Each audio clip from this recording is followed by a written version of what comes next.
नमस्कार, आप देख रहे हैं भारत एक्सप्रेस डिजिटल और मैं हूं आनंद विजय। और आज बात हम करने जा रहे हैं क्रेडिट कार्ड यूजर्स के लिए, जिन्हें आज का जो फैसला आया है सुप्रीम कोर्ट का, उससे उन्हें निराशा हुई है। अब क्रेडिट कार्ड पर जो बकाया है, उस बकाये का भुगतान अगर आप समय पर नहीं करते हैं तो आपको मोटी ब्याज की रकम जमा करनी पड़ेगी, देनी पड़ेगी। क्रेडिट कार्ड यूजर्स के लिए सुप्रीम कोर्ट ने आज बकाया पर ब्याज की सीमा 30% तय करने की एनसीडीआरसी के फैसले को रद्द कर दिया है। यानी कि अगर आप समय पर क्रेडिट कार्ड का भुगतान नहीं करते हैं तो आपको मोटी रकम ब्याज की देनी पड़ सकती है। 2008 के फैसले में एनसीडीआरसी ने क्रेडिट कार्ड बकाया पर 36% से 49% के बीच ब्याज दर वसूलने के लिए बैंकों को कड़ी फटकार लगाई थी। सुप्रीम कोर्ट ने शुक्रवार को राष्ट्रीय उपभोक्ता विवाद निवारण आयोग के 2008 के फैसले को रद्द कर दिया, जिसमें यह कहा गया था कि बैंक क्रेडिट कार्ड बकाया पर 30% से अधिक ब्याज वसूलना अनुचित व्यवहार के समान होगा। जस्टिस बेला त्रिवेदी और जस्टिस सतीश चंद्र शर्मा की पीठ ने एचएसबीसी बनाम आवाज फाउंडेशन के मामले में फैसला देते हुए कहा कि पूर्ववर्ती कारणों के मद्देनजर एनसीडीआरसी के फैसले को रद्द किया जाता है।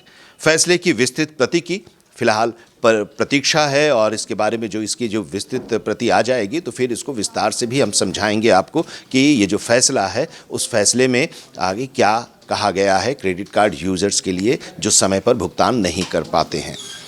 2008 में एनसीआरडीसी ने क्रेडिट कार्ड बकाया पर 36% से 49% के बीच ब्याज दर वसूलने के लिए बैंकों की कड़ी आलोचना की थी।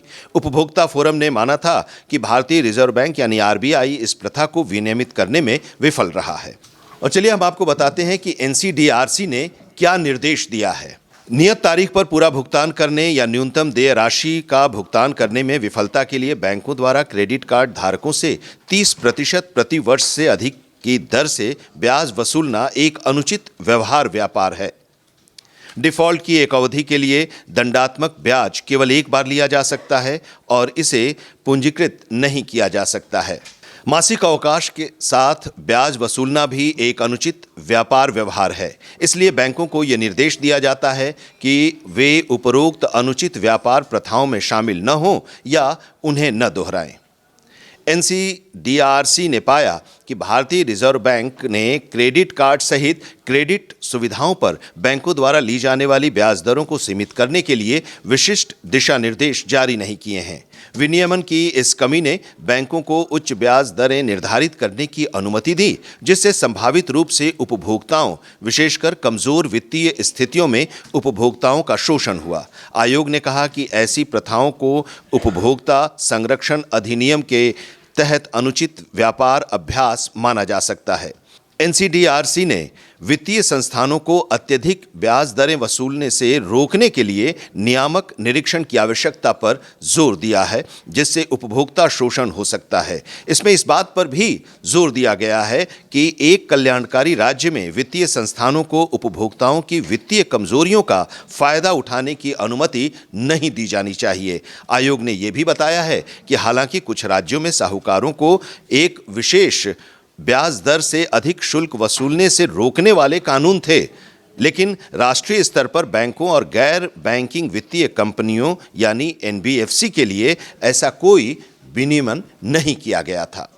इस बारे में विस्तृत रिपोर्ट आएगी तो हम आपको विस्तार से भी समझाएंगे कि क्रेडिट कार्ड यूजर्स जो समय पर अपना भुगतान नहीं कर पाते हैं उनको कितना अब ब्याज देना पड़ेगा, इसका क्या निर्देश आया है, इसके बारे में हम आपको विस्तार से बताएंगे। अभी इस खबर में इतना ही, लेकिन तमाम खबरों के लिए आप जुड़े रहिए भारत एक्सप्रेस डिजिटल के साथ।